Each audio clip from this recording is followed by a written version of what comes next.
welcome back to the Black and Raw podcast. I'm your host, Tino Kuda Tondarai Bunzabaya, and I'm going to repeat that. Here's a podcast that's creating the dialogue and the space for black men to be their most authentic selves. Now, my guest today is Dr. Nick, and Dr. Nick is a world-renowned tutor and mentor who has been on NBC News, Fox News, and has done loads of amazing things with his life. And he's been in the education space for about 20 years. He was a teacher, then he was a lecturer, and now he's gone on to his business, which is tutoring and mentoring young people and families. And he has a real passion for young people, has a real passion for helping people. And you find that out in this episode. Just from listening to him, you know that he has this passion. And we talk about loads of interesting things on this episode. We talk about how he scaled up his business. You know, he found out that one weekend of tutoring ended up eclipsing his teaching pay. So, you know, he ended up transitioning to tutoring and mentoring, and you find out that stage and that process and how that happens. And Dr. Nick is awesome. We have so many laughs in this episode, and we talk about serious things, but we laugh a lot. Sometimes you gotta laugh at some things, right? And what he comes onto the podcast to talk about, I think you guys are really going to enjoy it. And so I'm going to give you a little snippet. of what you got to look forward to in this episode. So I don't know if we're buzzing to the left or buzzing to the right. But yeah, here it is. But for me, the first step is language is a huge problem. And when I say language, I don't mean the idea of speaking or listening.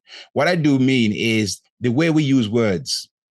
And you can, I think there's a quote in the Bible that says that life and death is in the power of the tongue.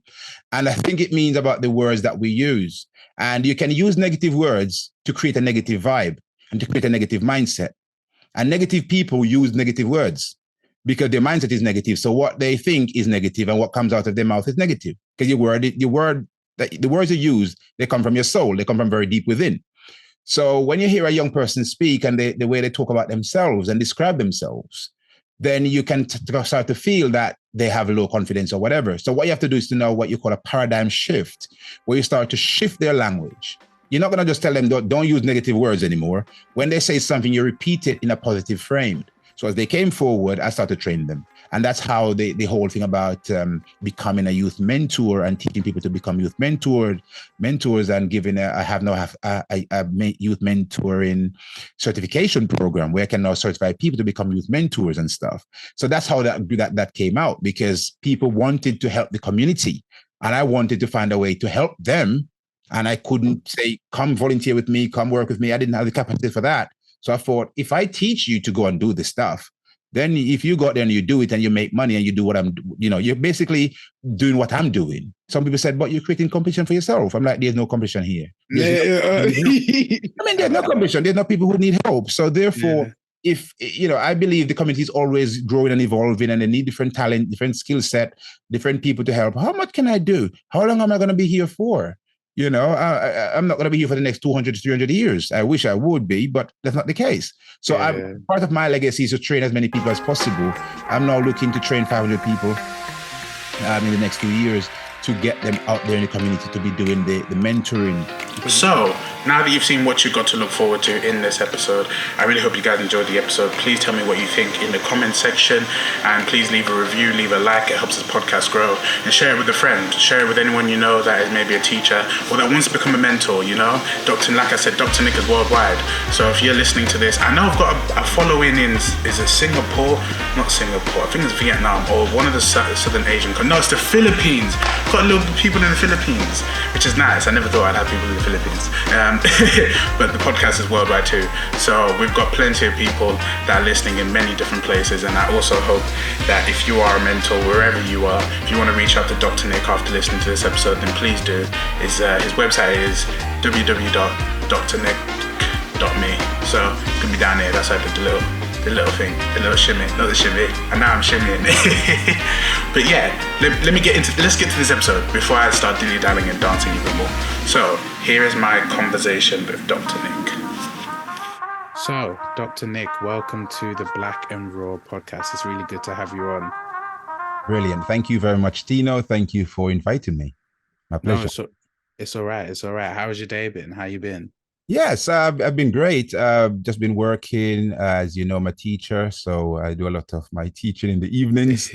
So straight after teaching, I'm here with you. But it's a pleasure. It's good to talk to you about this stuff that you're doing with your podcast. I think it's vital for a community to be getting this information out there. So it's a vital time.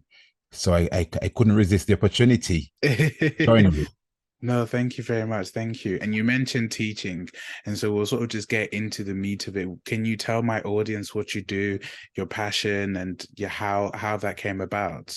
Right, excellent. So for the audience, sake of the audience, right? For them to kind of know who I am. I mean, I'm Dr. Nick, and my background is teaching. So I'm more focused now on community development as opposed to teaching a school classroom. So I started teaching back in 2002. Oh, you've been teaching for a while then. More than a while. That's over 20 years, Tina. I wouldn't That's be not a nice. while. 20 years ago, more than 20 years. I started teaching at age 21. So it's been a That's long young. time, and I'm still going, but I started as a secondary science teacher and I moved from there into higher education. So I was lecturing at a university for a number of years. And but at the time, I had a side hustle going on, as everybody should have a side hustle, right? And, Pretty much. that hustle became my main job eventually, and that's where I'm at now.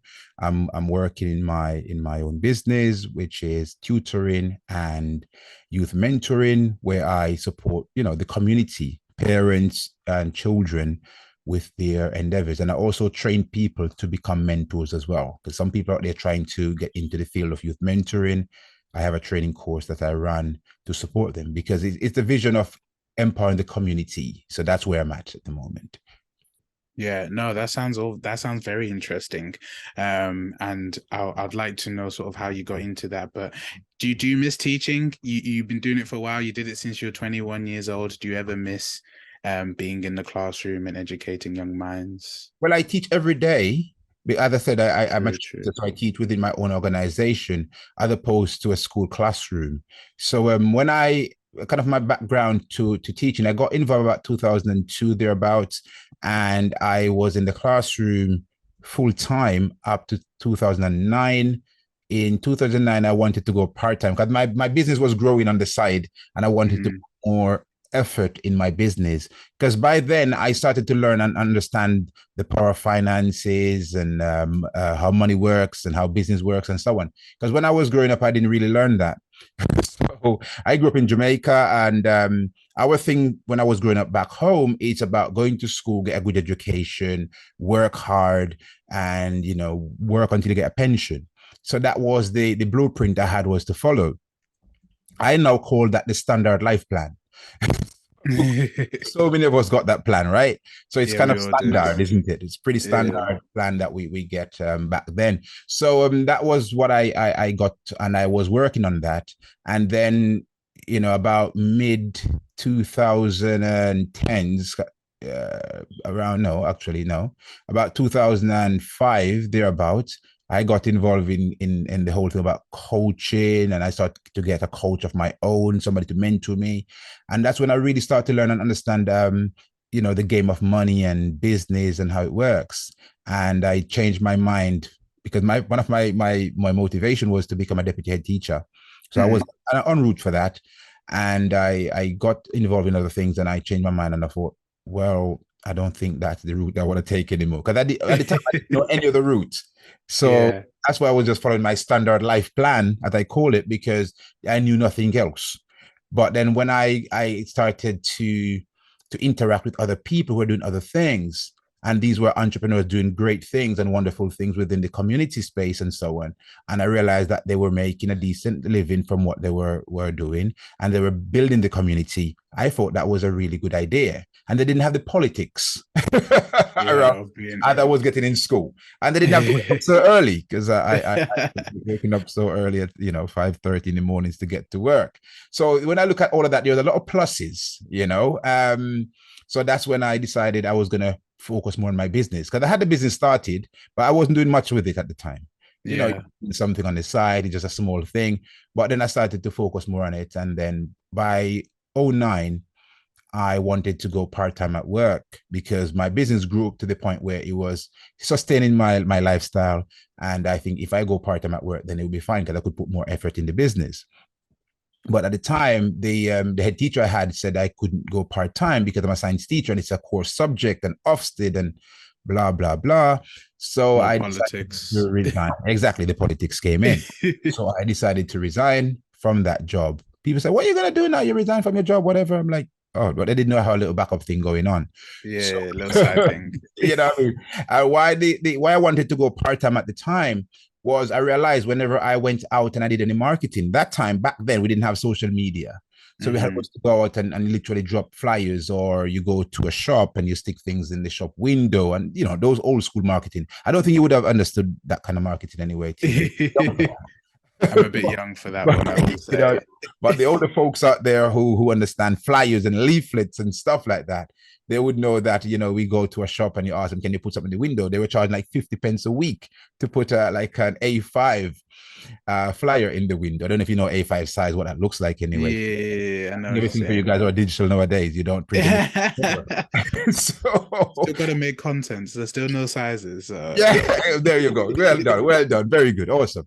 So we stick those in the shop windows, and you know, we £5, 50p a week, and then it went up to a pound a week, and so on and so forth. To be And so fair, 50p a week's not too bad. it's For you know, we're talking about years ago though. yeah, I guess so. I guess so.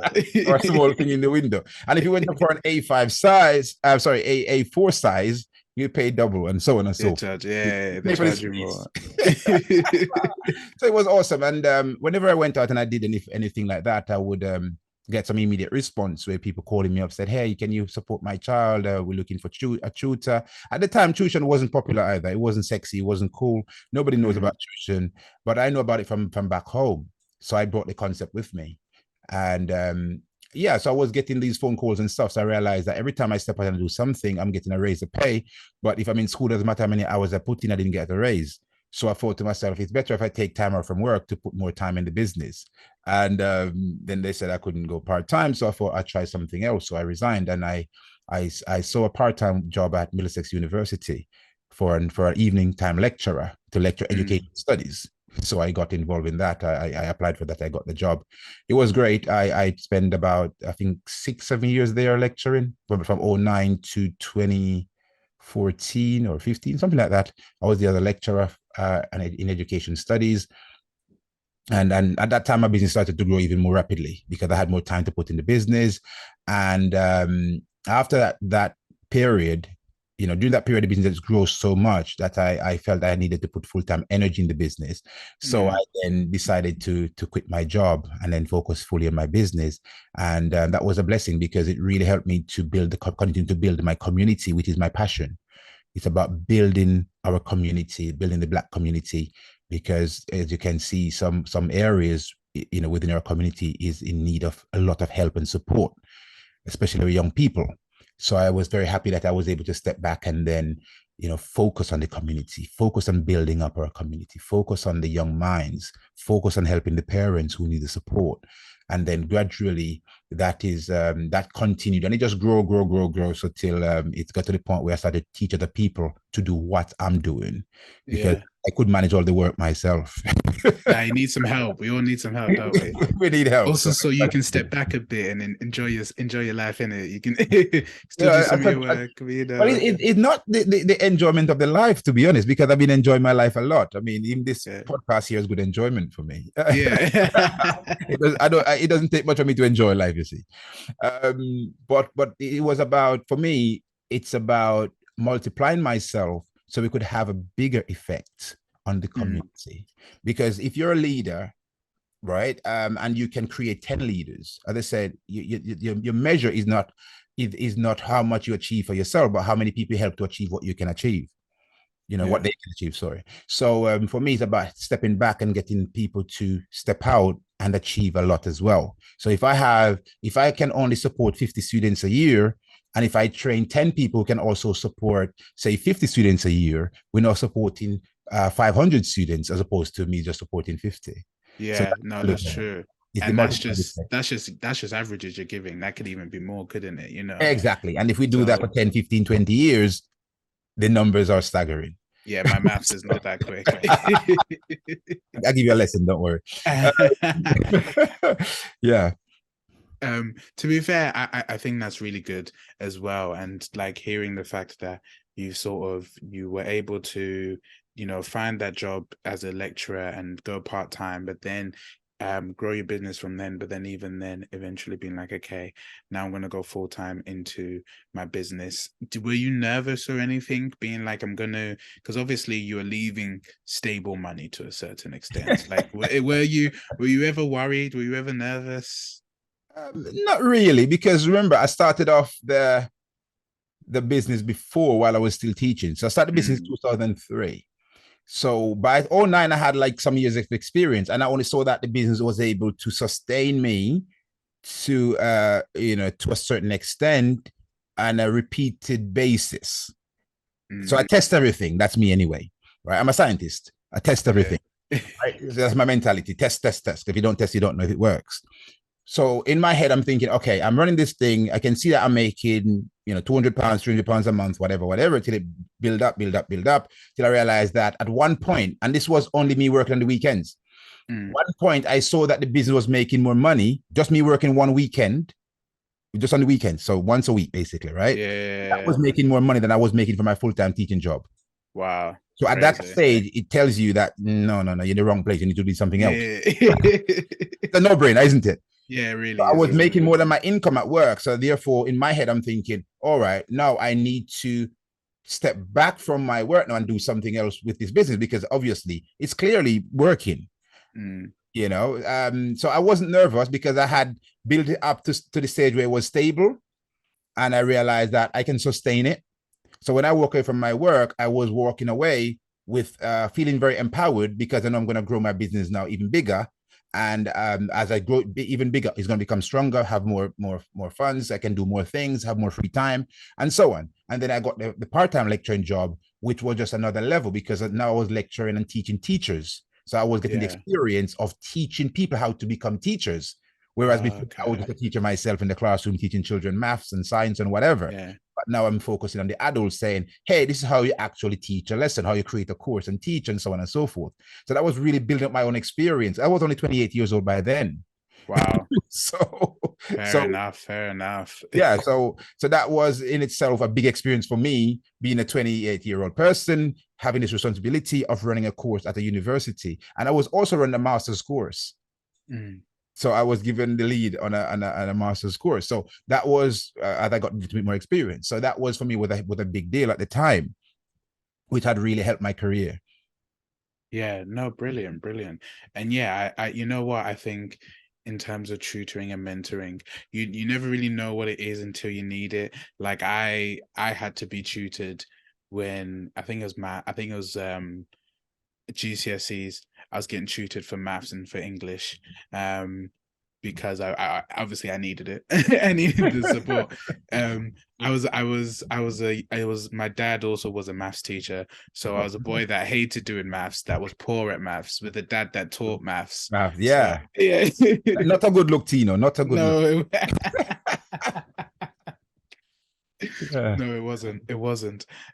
So can I ask, like, when you are tutoring, sort of what are some of the highlights in terms of when you're educating young minds and you're tutoring young people? I mean, for me, the highlights of my career in terms of the community work I do is to see the transformation. When especially when you meet some, young person who is mindset a bit negative. They feel like they can't do it. They have low confidence. They have low self-esteem. They have no self-belief. And that's Mm, a huge problem. And then you have to, as a tutor, as a mentor, you spend time working with them to build up their self-belief, to build up their self-confidence. Because it doesn't matter how much math or English or science you teach, without the self-confidence and the self-belief, it won't reach anywhere. You're yeah. wasting your time. So you have to build up that self-confidence, build up the self-belief that they can feel, okay, I can achieve something, I can do something, right? So I don't care how low they are in their maths and their English. What I'm checking first and foremost is how strong they are in their self-belief and their self-confidence. If they are very confident in themselves, like I can do things, I can achieve something. And now Mm-hmm. sometimes I start with sports. Do you do any sport? And they're like, yeah, I do football. I'm really good at football, blah, blah, blah. Now you kind of feel like this child is able to achieve something. They have that confidence of achievement. Yeah. They have some spirit of achievement and competition and so on. And then it's about the self-belief. So once they can believe in themselves, then you can start teaching the math, because it's now start to realize that, oh, well, I'm worth something. I can do something. Yeah. Before they get to that stage, man, it's going to be hard. So for me, the transformation, the highlight is to see that transformation when they get from a point of, I'm no use, I'm no good, I'm rubbish, to the point where, you know what, I am learning maths because I changed the language. You're not bad at maths, you're just learning maths. You need to improve in your maths. So then you get to the point where they're saying, I'm improving my math is improving, I'm learning, I'm doing better. And then you can start to see them growing as an individual. And then as they grow as an individual, the academic side of things will fall into place. They start to grow academically as well. But I will always believe that the person is first before the teaching of the academic subject.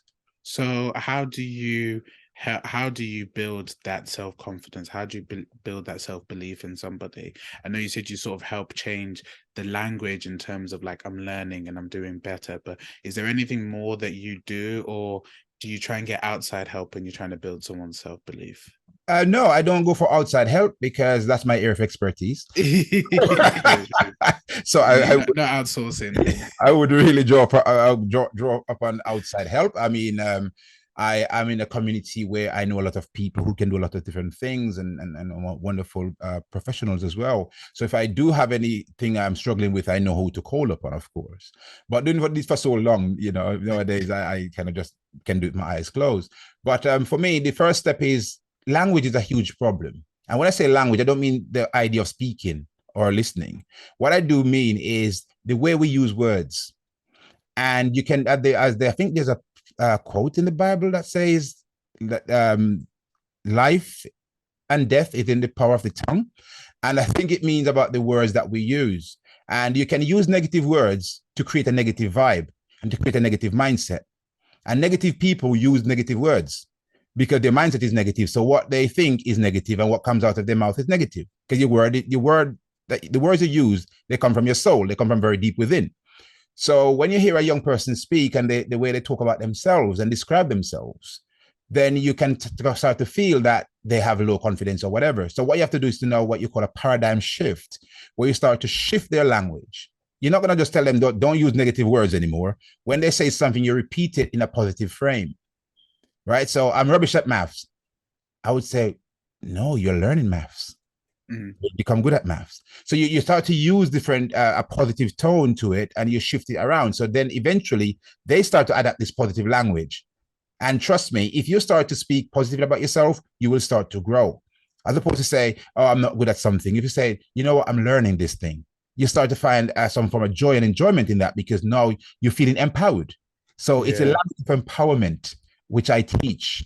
And then once we get that, then we get the mindset changed, and then we get the personality to be to kind of start to develop a different character. And then as you add the maths or the English to it, that child is now empowered, because they now have two sides, the personal empowerment side, and they have the academic empowerment. So when you combine those two, this child is going to be unstoppable. And that's my mission, is to create unstoppable children. Yeah, and that's a brilliant mission, and I really like that. And it's crazy how just changing language can change your outlook on life, but also change how you then engage with things. Like I always find it fascinating when we think about the brain, is that if you're able to change the words that you tell yourself, Mhm. and that you can then change your surroundings around you, like you can change your, I say change your world, obviously you can't change the world, but your outlook changes so much, and that looks like you're changing your world, doesn't it? Yeah, exactly. Because if you change, remember, if you change your outlook, you change the world, because you will see a different world. Yeah. Simple as you said, it so much more simpler than me. I love it. you know, um, yeah, because sometimes they have this saying when I was growing up. I don't know if you heard it before, that seeing is believing. Mm, Now I changed that around to say believing is seeing. I believe you believe what you see. You believe first and you see it. you know. yeah. So I kind of rephrase that because I believe that if you have a positive mindset, you see things in a positive frame. When you look, you'll see positive things around you. Yeah, definitely. You have to No, believe first, and then you see it. I like that. That might even be the title of this episode, to be honest with you. It's copyright, by the way. Okay. Oh, sorry. But you can use it. Okay. I'll let you go. No infringement here. I won't charge you for copyright infringement. Thank you. Yeah. I'm laughing. I don't think I've laughed as much as this on an episode, so thank you. That's cool. So you said that you've also pivoted. Well, not pivoted, but you've added sort of another service onto your business in terms of coaching parents to become mentors, to become coaches. So how's that going? How are you finding mentoring parents to be able to empower their children and take the stuff that you've learned and for them to then give that out to other kids? Okay, fantastic. Good question. But my business has developed over the years. So it developed by adding different layers on.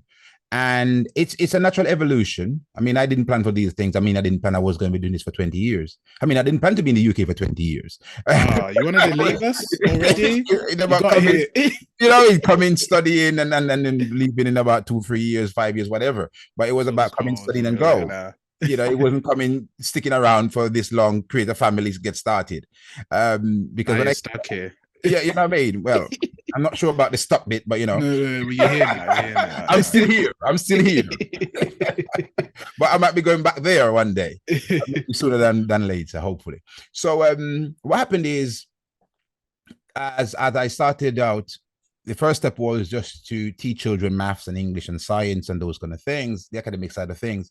And then I realized that there was a need for this the stimulation of the mind, because how I was brought up, I was brought up in a situation where I wasn't rich or wealthy or anything like that, but at the same time we didn't have any problems. You know what I mean? And when I came to the UK as a young man, I realized that people had a lot of problems. I would be working in school, for example, and I see children who are really, really kind of going through a lot of problems, you could say that they're messed up, if you like, and I didn't understand that because where I grew up, there was, kids were just happy and we just doing things. I didn't see children who were kind of, who lost it, who were messed up, who had issues, who were, going through some crazy things. Yeah, and as children as well. I'm like, as a kid, what? So I felt like we just need to sit with these children and have a chat with them and say, hey, get rid of this nonsense. Think this way, do this, do that. But you're not allowed to do that in school. Yeah. So that was my first problem. I thought, oh, that can't be done because that's not politically correct. You're going to get yourself into all kind of problems. So then the next step was, I was thinking, how do I do it? Because I was getting these children coming to me and I know that they had bigger needs than the needs of the classroom. But I couldn't solve their needs. I couldn't talk to them. And I went out in search of something. I remember back then there was no internet at home. So we had always to go to the internet cafe. We didn't have smartphones and those things back then. We had Nokia 3210 and all these things. So I went to, on a weekend, I normally go to the internet cafe to use the internet and so on. And I remember I went down there to the internet cafe one weekend and I was really looking at this idea and I was searching up a life consultant or something, because I didn't know anything to search for, And I was searching for a life consultant. And then this thing came up about life coaching. And I read upon it and I started to study it. And it was really interesting. And it was like what I was looking for. I'm looking for this thing, but I didn't know what it was called because I didn't know anything about coaching, mentoring, those terms I didn't know. So I got this thing and it's life coaching and I started to look into it. And then I left from there and I looked into, it carried into something else called mentoring. And I started to study mentoring and, I did a course in mentoring and all these different things. I'm a qualified life coach as well. So I got involved in and really got stuck into these ideas of mentoring, coaching and so on. And that's when I decided, I'm going to create a layer of my business around the whole mentoring thing for these young people. So, because I wanted to do that. I wanted to add it, but I didn't know what to do and how to do it. So I went out and I spent some time learning about it. And then I added it. So when they came to me, I had two strands now. You can come for academic or you can come for mentoring. And I realized the mentoring was picking up just as much as the academic. And then I combined the two to say, if you come for academics. I'm going to also add mentoring on top of free. So Yeah, you could that's get nice. both, That's good. and then you could just come for mentoring by itself and so on. And that happened naturally, over some time. It took some time to grow and embed itself nicely in the business. And then it got to the stage where parents were coming to me now with a lot of problems of their own. Right. So Yeah. as they were coming to me and saying, "Oh, Dr. Nick, this is the problem, at home with my child, in school, this. I don't know what to do. I don't know how to approach this. What should I do?" So I started to give a lot of advice to parents. So naturally, there's a market growing there. So I thought to myself, okay, now I need to do something for the parents. So I then decided to add the parenting sessions onto that, where I started to teach parents about more kind of parenting skills, coaching parents, running workshops. I still run workshops with parents. I have one now called Youth and Mums, where we invite the parents to come along with their children. It's online, it's on Zoom. They can find that on my website, www.drnick.me. And so they could come to that with their children, and they could just sit and we have a conversation about what's going on. And it's a group of parents. We do it quite often nowadays. Yeah. So that kind of thing. So parents, because of what they're asking me, I realized they're the need. And then as we went on from the parenting side and supporting the parents, then other people start coming to me and say, "Dr. Nick, I love the work you're doing. What you're doing is fantastic. It's helping the community. It's great. How can I get involved?" Now, I didn't have the space to employ any staff. So I thought to myself, how can I help these people who want to help the community? Because I'm all about community, right?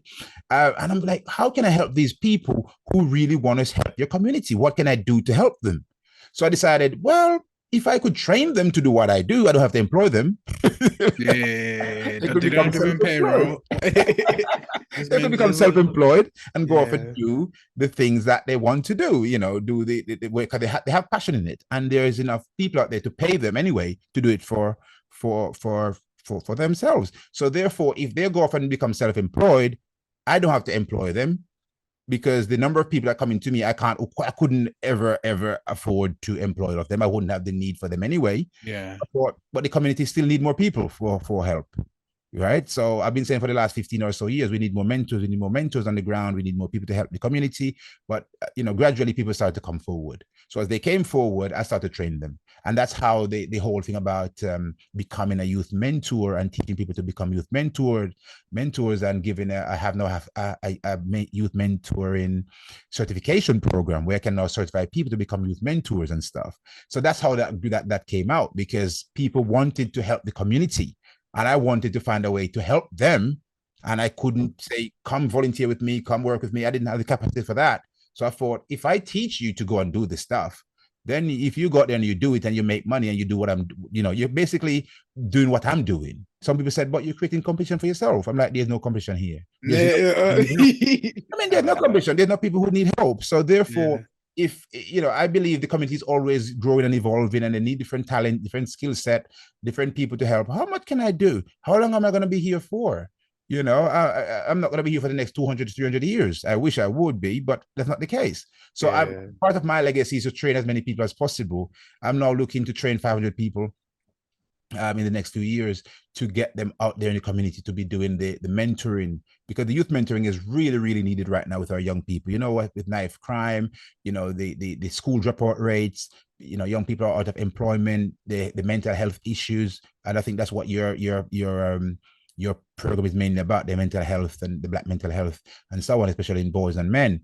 And a lot of our young boys out there especially are struggling to find their identity, to fit in with the bigger society, as it were. So we need to be supporting them. And that's what I do. So I support who I can support myself individually, but also I train other people to go out and do what I do by supporting the community and growing. And I've been supporting people and helping people in Canada, the UK, USA, Africa, Jamaica, the Caribbean, and so on. Hey, gone worldwide, eh? I've been mentoring people to become mentors and certifying them, in all these different countries and so on. And they have been doing their part in their country and their different areas. Some are doing online, some are doing locally, and so on. I have a lady, for example, she's based over in Jamaica.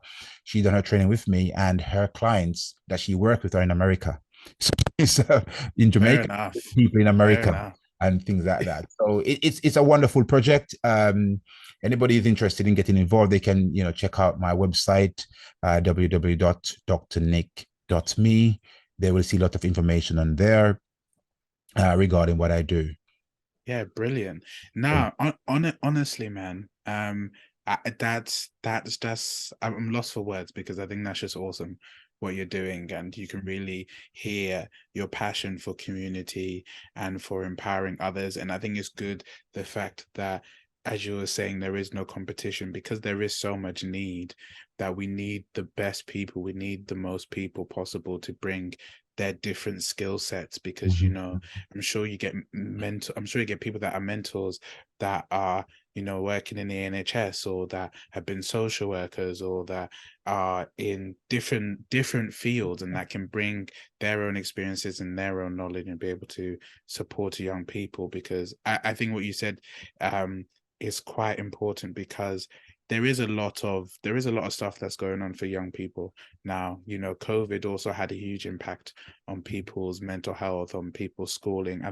I don't even know statistics, but I just know there is a large amount of children that find it hard to go back to school now because of being in COVID and the mental health and the anxiety.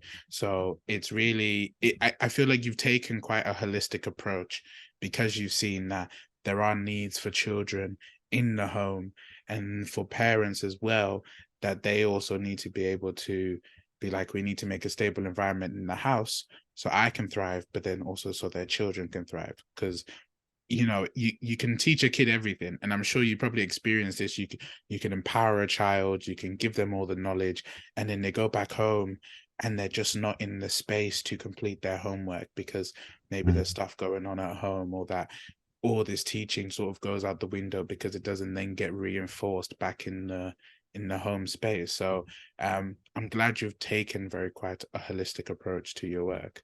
Yeah. That's important because the home life is very important, and especially in our program called Youth and Moms. And that workshop there is very important because we see a lot of issues, and it's free as well, so parents can just turn up and just register and come along. And that's when we spend a lot of time talking about the issues at home, where some parents are really struggling personally at home and they need support because the children are not absorbing that negative energy, and some of it is trauma from the parents' own childhood. So that's also coming down, as we call it, generational trauma and so on.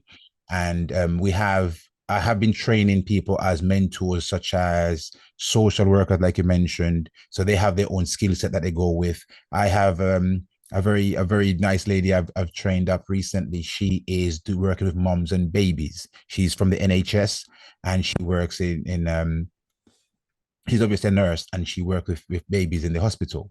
mm, That's what she does. So she's now creating a program around moms and babies where she's now going out in the community as a mentor to support young moms and their babies, because some of them, they oh, that's don't, bro. they're not getting the support from the NHS that they should be getting. Some of the vital support, or some of them don't know where to turn to get the support. Imagine a teenager having a baby. They maybe just be left out there on their own, don't know what to do, confusion, and she's out there helping these young people, these young parents, young moms, if you like, with Mm, their babies. And I think that's a fantastic piece of work she's doing out there. I have another lady who is she focused on breastfeeding, for example. She's written a lot of material about breastfeeding, and her work as a mentor now after my training is she's going out there and supporting moms who are feeling a bit not so confident about breastfeeding and how to breastfeed their children. So she's out there now teaching and working in the community doing that work. So we have wow, taught, that's bro. so many different people. And hence I said there's no competition, because I'm in education. I teach kids, math, English, science, whatever, teach them about their minds Mm. and so on. But there's so many other areas and different branches that people can go off and support the community, because the need, if we were to sit here and write the needs of our community, we would have a list of 200-300 things that we need in the We don't have time for that. exactly. That would be a 1-year program to just sit down Yeah. and needs, because you can think about financial needs. People need financial support. People need needs with your children. You have that can be divided into babies, toddlers. We Yeah, could go into teens, the whole shebang. different things. We could talk about the need of schools. I have a lady, for example, a parent phoned me the other day. She's looking for someone to go into school with her as an advocate because she has a very tough meeting in the school with her son being excluded or on the verge of being excluded. She wants someone to come into school with her to talk about that and to support her. Now, I couldn't attend that meeting with her. I had to call upon one of my mentors who is into parent advocate. She's a parent advocate. So after training her up, she decided she want to be a parent advocate. So she's a former teacher herself, and she's very strong. So she's Yeah. able to go into schools and have these meetings with these head teachers and take them head on to help to protect our Black children. It's her You know, skill set, isn't it? Like that's her that's her skill set. skill set. Yeah, Yeah. So yeah, so there's no competition. It's always we are growing, we are cooperating, we are working together, we are building. And that's what I like to see, because she's getting the support for her son to be in school because that's where he should be. And he's been mistreated and all these different things. And she's looking to get things done right for her son. Now, I can't support her, but if I supported somebody or trained somebody who's able to go and support this lady, now, come on. Now, how can I feel bad about that? How can I feel like there's competition? I have to feel like yeah. growing. This is synergy. This is the energy we need in our community. Yeah, definitely, definitely. And so we talked about sort of how you've been empowering others to become mentors. What does it take to become a youth mentor? What do people, when you see people come to you, like what are you looking for in a person's character? Passion. Mm, I'm looking to become a youth mentor. The first thing I'm looking for is passion. I'm looking for the candidate to be somebody who's passionate about what they do. So I want to know what they do, what they've been doing. And normally, the people that I see coming up, well, if we have people from all different branches and careers, but normally people who are called the help industry. People coming from the help industry, like social workers, teachers, carers, and so on. They take up most of the opportunities as mentors because they have that mindset already to help, yeah. right? I've seen other people, like I have one lady who is a scientist. She's a biomedical scientist, and she came under the mentor as well. She got trained up as a mentor. I have a lot of therapists who came through, psychotherapists and so on. So different people, but really it's about people with a passion to help the community. Some people naturally, based on what they do for a living and so on, are generally more drawn to that area because that's what they already know and do. But there are some people who are from different areas who have that passion. They still see a need within the community for the community to continue to grow and be uplifted, and they want to be Yeah. part of it, so they come on board. So the key thing is passion, wanting to really see the community grow and flourish, wanting to see our young people grow and flourish, wanting to see a difference within the lives of our young people, parents, families, students, wanting to see them do well and achieve their full potential. Those are the main ingredients we're looking for in somebody wanting to be a mentor. Yeah. And yeah, you see, as you're saying, you get a lot from the help professions, and that it makes sense because as you're saying, they already have a passion for helping people. And this is sort of just another aspect onto that, especially I've trained to be a social worker. I am a social worker. I've graduated. I haven't started social work because so I feel like I can't say that I am because I haven't started You haven't yet. got the experiences yet. Yeah. So But you're a social worker in the making. yeah, in the making, yeah. I've got the title, but I haven't got the experience. Yeah, you'll get So the experience soon. yeah, I'm planning on starting in October. That's when my I decided to take a year out because I finished 2 degrees back to back during COVID. So I was like, I need a break. So yeah, I've taken my break. My mom keeps asking when are you gonna start? When are you gonna start your profession and stuff and stuff like that.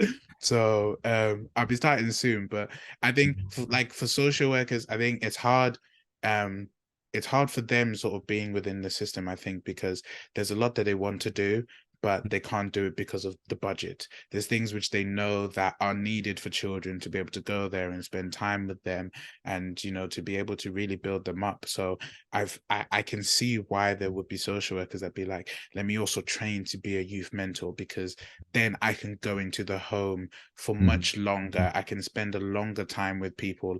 I don't have the constraints of, you know, be there, quick time, get your notes and leave because you've got something else, because the system is already stressed enough. Mm-hmm, So mm-hmm. I think that sort of element is able to, yeah, is able to tackle a lot of other things. I keep mentioning holistic, but I always think that's the best way to solve any issue, really, True. because there's never just one thing that is the main thing, the main source. I feel like there's always sort of other small things that are contributing to someone's situation. Mhm, mhm. True, true, true. And again, with the youth mentoring, a lot of people, like 90% of the people who come on my course, they end up becoming a paid mentor. So they're getting paid to be a mentor. So it's not like they're volunteering doing it.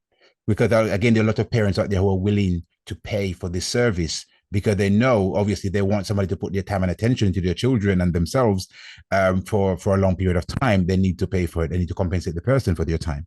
So a lot of parents are willing to pay for this service. So a lot of the people who are, like I said, 90% or maybe more of the people I train as youth mentors, they're actually in paid roles where they're getting pay for what they do. So they charge anywhere between, say, 25, 30, 35 pounds an hour and so on. So they actually, when they go in the home, they know they're going to be there for an hour, or they work online with these young people and the parents. So they know that they're getting paid for what they're doing. So again, that will also help to kind of boost their passion a little bit better, because a Mm, little bit more, because they know that there's something in it for them as well. So I teach from the angle to say, put something, charge something, because when you charge, well, for most of them anyway, if they were to do it for other volunteer, they wouldn't last very long. And what we need is commitment and dedication. We need people who are mm, dedicated to what they're doing for it to really work. Because there's no point you want to help a young person. Like some example I can give you, I have had parents who came to me in the past, and I said, okay, why don't you try and get a mentor, maybe somebody from church, somebody from within the family, somebody from your workplace, and so on. And then once they get these mentors, they will phone me and tell me, Doctor, this person only done one session with my child and never return, or they've done two sessions and disappear. And when I then always maybe me. reach out, yeah, maybe when I reach out to the mentor and say, okay, so and so said you were supporting her son, and she's wondering what's going on because she didn't hear back from you and so on. Then the person will say, well, I'm busy, I can't, I haven't got the time and so on. So it's always busy, not having the time. And what it comes down to, what I realized over the years, is because they're volunteering. So when it's free, people don't really have much interest in it, but only one or a few people. But when it's really, when they're getting paid for it, if somebody's going to pay you £30 to turn up for an hour, more than likely you're going to turn up. But if they pay you Yeah. nothing to turn up, then it's going to be like, oh my God, I got this to do, I got that to do. You got all the excuses in the world. So now I teach mentoring from the perspective of charge for your mentoring, because if you don't charge, you won't last very long. If you don't last very long, you're not going to be helpful to anybody. So it's pointless having you on board. If you charge, you can be there for 10, 20, 15 years or 35 years or whatever. That's going to make a lot of difference to the community. So you better, if you charge and be around, than not to charge and then not being around. Yeah, no, definitely. And at the end of the day, everyone has we all got bills. We all need the money. So like, yeah, I think having that baseline in terms of, listen, I'm going to charge, but I'm going to be here. I'm going to be here for a while. And it also then helps that young person know that they've got someone reliable, that they've got someone committed, and that they're going to be there for the long haul. Because, some of these children who we might be mentoring might have had people in their lives that aren't present for a Mm-hmm. while. So that Mm-hmm. youth mentor being there, just being there for a while, can have such a huge impact on that child's belief, their self-confidence, and even their trust in people as Yeah, well. yeah, exactly. Yeah. So it's vital that we have people who are able to stick around, So and then some of these young people, as you mentioned, they've been let down by different family members, such as maybe their dad let them down, promised to meet them or take them out. I hear these stories all the time. Dad Mm, was gonna come and dad never came. 2 years passed and dad hasn't been seen yet. So this young person obviously is traumatized by these experiences and so on.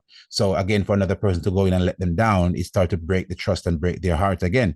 They don't want that. So we want people who are going to come in for 3 months, 6 months, a year, 2 years. I mean, I'm doing this for 20 years. mm. If I wasn't being paid for doing it, would I be doing it for 20 years? Day in, day Probably out, not. week in, week out? Probably not, to be honest, because You this is all wouldn't. I do now. I'm here talking to you about youth mentoring and helping children and supporting parents and families and so on right now. If I wasn't getting paid, you're not paying me for this podcast, by the way, which maybe I were.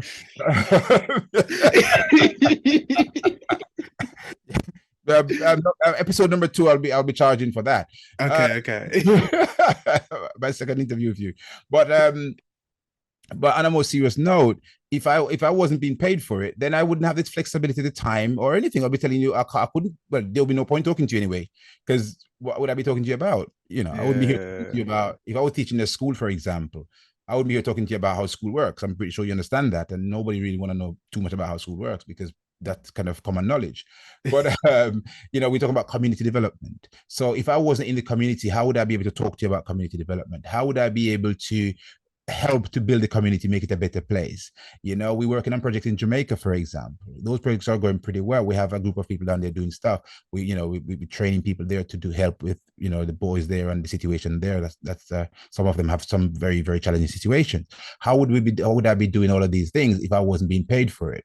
Where would I get? How would I sustain my lifestyle? How would I pay my bills? So therefore, I would have to be doing something else. Maybe I'll be working in a school, and that's it. I would teach, and I come home, and I do nothing for the community. I just go to school, teach in my classroom, come home, sit at home, mark my papers, mark my books, plan my lessons, go back to work, and that's my cycle. So I wouldn't be able to engage in the community as much as I do now. I can only engage in it now because I'm getting paid to engage. So I do believe that if you are able to be paid for what you do within the community space, then why not charge? Because you will be around for a much longer time. I'm in there for 20 years now, 20 plus years, and I think I'll be there for another 20. You could check back in 20 years time and see if I'm still We'll check back. and chance I will be around, Yeah. I think the hair will be changed color by then. I may also have a little bit of gray starting to come through at that point. I'll be 45. I'll be 45. So. Hey, there you go. So I will be clocking my 80s then. No, my 60s. Sorry, my 60s. So so we will see if 20 years come and I'll still be around. Maybe next 40 years I'll still be around. I mean, this is something I'm never planning to retire from. As we said earlier on the standard life plan, part of it is to work and then retire and then stop working. For me, this is something that I will never retire from, because what's the point retiring? You can always do it. I mean, the older you get, the more, the more mature you become, the more wisdom you have, the more experience you have. So you have more to share. So I think the older you get, the more you have to share anyway. So why would you then, get to that stage of that great mature age and then walk away from it? You have more to share that time. So that is the time you should be really doing it. So that's true. That's interesting. That's interesting. I think currently the French might disagree with you, but but yeah, no, I get what you mean by that. Can I ask, throughout this whole conversation, we've been talking about community and we've been talking about passion, and that has come through. I've noticed that about you. So can I ask, where do you think your passion for community came from? Where do you think, have you always had that, or has that been sort of birthed from, maybe your childhood, or even just what you've seen now when you've been in the UK? That passion for community, where did it come from? I think you have to go back to my days in the classroom, and also I tell you what, I've always been a leader. I was told in school that I was a ringleader. Never until recently, about maybe 2-3 years ago, a teacher of mine, when I was in secondary school, we still connect and we have that connection, and he said to me, when you were going to school, they said you were a ringleader, blah, blah, blah. They used to tell me that myself, so I knew that they had that belief. But he was the one breaking it down to me. I said, this is, you were a leader from then.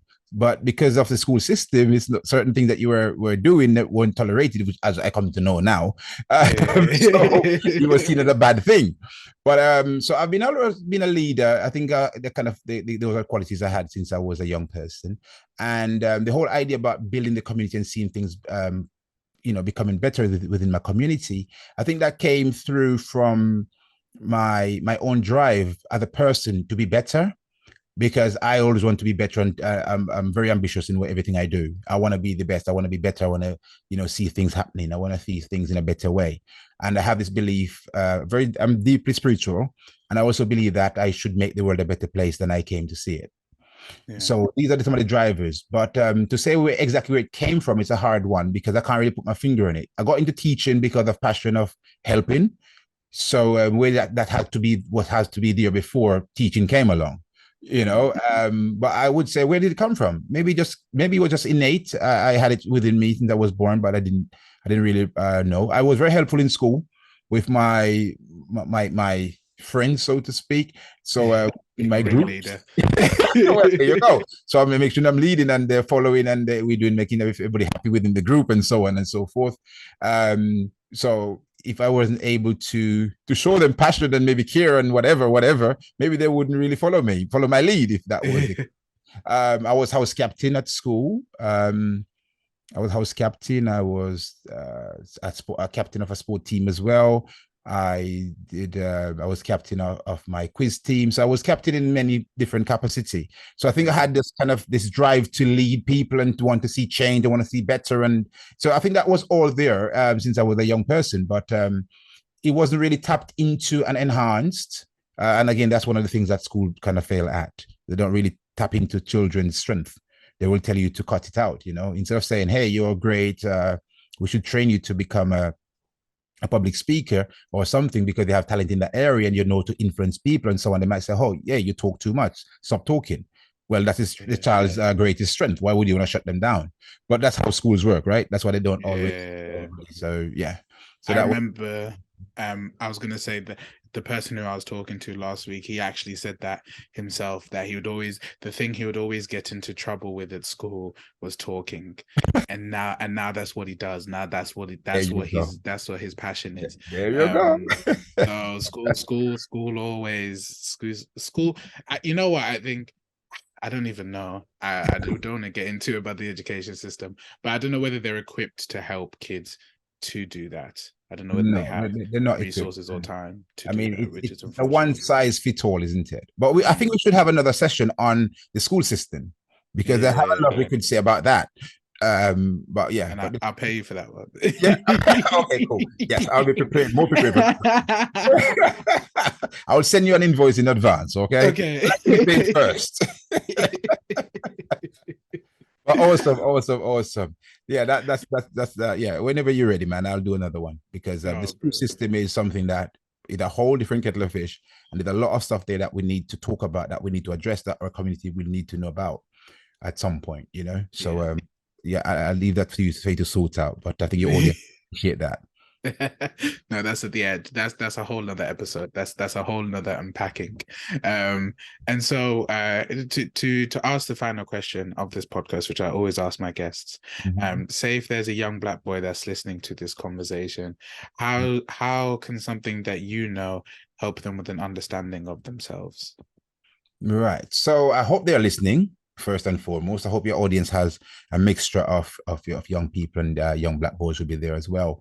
The main thing for them to take away from this, or the support, is really about mindset. And I strongly believe in mindset because I think that will override everything that we do in life. So it's about staying positive, remaining positive, have a positive outlook on life, believe in yourself. That self-belief will help you to feel more empowered, and the more empowered you are, then that would lead you to become unstoppable, and that's where you want to get to. So nothing will stop you from achieving what you want to achieve. Get yourself a mentor, of course.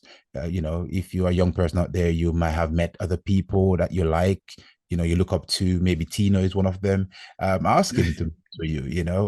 But mentorship is very important as well, because an adult with a positive mindset and some life experience can guide you to understand life and to understand yourself even better than you could on your own. So I always believe in mentoring. So a young person out there should be looking at getting mentoring, staying positive.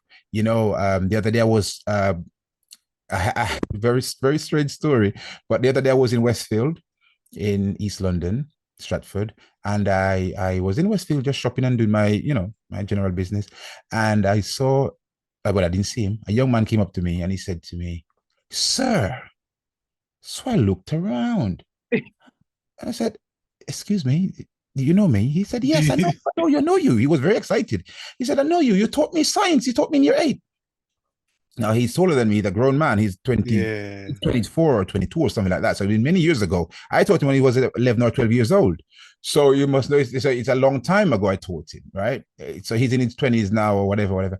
And he was saying to me, so we talked for a little bit. He reminded me of who he was. I didn't remember him at all, you know.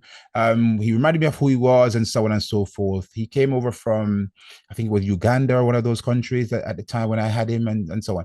Anyway, so long story short, I have been mentoring him. And one of the things I told him to do, I said to him, Mondays to Fridays, because he's working as well, hold your head down, focus on what your mission in life, focus on your work, focus on building yourself, making yourself a better person. And on the weekends, you can chill out a little bit and have a bit of fun. But you need to take the first 5 days of the week, Monday, Tuesday, Wednesday, Thursday, Friday, to build yourself. Saturday, you can go out a little bit. Sunday is a rest day. Make sure you have peace on that day. So that's the kind of nugget I would drop for a lot of our young people. Each day, Monday to Friday, make sure you use that to build yourself. Take Saturday to relax a little bit, a bit of fun. And then Sunday is the day when you try to, I would say, sharpen the soul to recharge your batteries. And then you should see a lot of changes in your life. Yeah. And then you're ready for Monday, aren't you? You're ready for Monday again. Yeah. And the cycle continues. No, brilliant. Thank you, Dr. Nick, for coming onto the podcast and for chatting to me. Is there anything you want to plug before you leave? Yeah. Yeah, I mean, thank you so much for having me here. It had been a great pleasure to talk to you. And anybody out there listening and want to get in touch with me, the easiest way is to go to my website, which is www.drnick.me. So that's www.drnick.me. And then once you get to my website, you find my social media handles there. You can find my WhatsApp there. You can your email, whatever. You can find many ways of contacting me from there. But the first port of contact is to get to that point of my website. And then from there, you'll see what I'm doing. You'll see more about my projects. And then you can message me from there. Brilliant. No, brilliant. Yeah. And I'm going to put it into the show notes as well. So no one's got no excuses. Dr. Nick has said it very clearly. So if you want to find him, you're like, oh, what did he say? He said it so clearly. But if not, you can always go into the show notes. Fantastic. So, yeah. Thank you so much, Tina, for your time. And I really appreciate the fact that you set up this podcast as well, because community development, and which is something I'm about. So well done to you. Thank you very much, Dr. Nick. So yeah, I hope you have a good day. Enjoy your evening. It's weird. I've been talking to Americans for a while, and usually it's in the morning for them, but at least for us both, now we'll go to sleep soon. So I hope you have a good night. You too, man. Thank you very much. Take care and peace. God bless you. God bless. So that is the end of the episode. Thank you very much for listening. I hope you enjoyed this episode. Dr. Nick, thank you for coming on to the podcast. I really enjoyed it. Like I said, we had loads of laughs, and we're definitely going to do a number 2. You know what? I actually really look forward to doing second podcasts with people, just because then it's a bit more of a challenge, but I have to figure out what we have to talk about that's new or what we can discuss. But then also it's good just to see that person again. So, and I've enjoyed everyone I've talked to on this podcast. So, 500 episodes, we're definitely going to get some repeat people going, you know what I mean? Hey, but no, thank you very much for listening. I hope you enjoyed this episode. Please like and subscribe. Tell me what you think in the show, and tell me what you think in the comments. But there's also going to be extra resources on my website around this topic that we've been talking about in terms of tutoring and mentoring. Like I said, I did mentoring and tutoring in GCSEs, and it really helped me out. I mean, I got C's, but I passed, so that's the end of that. Man's got 2 degrees, so I'm not bothered. But yeah, thank you very much for listening. I hope you enjoyed the episode, and we'll talk soon.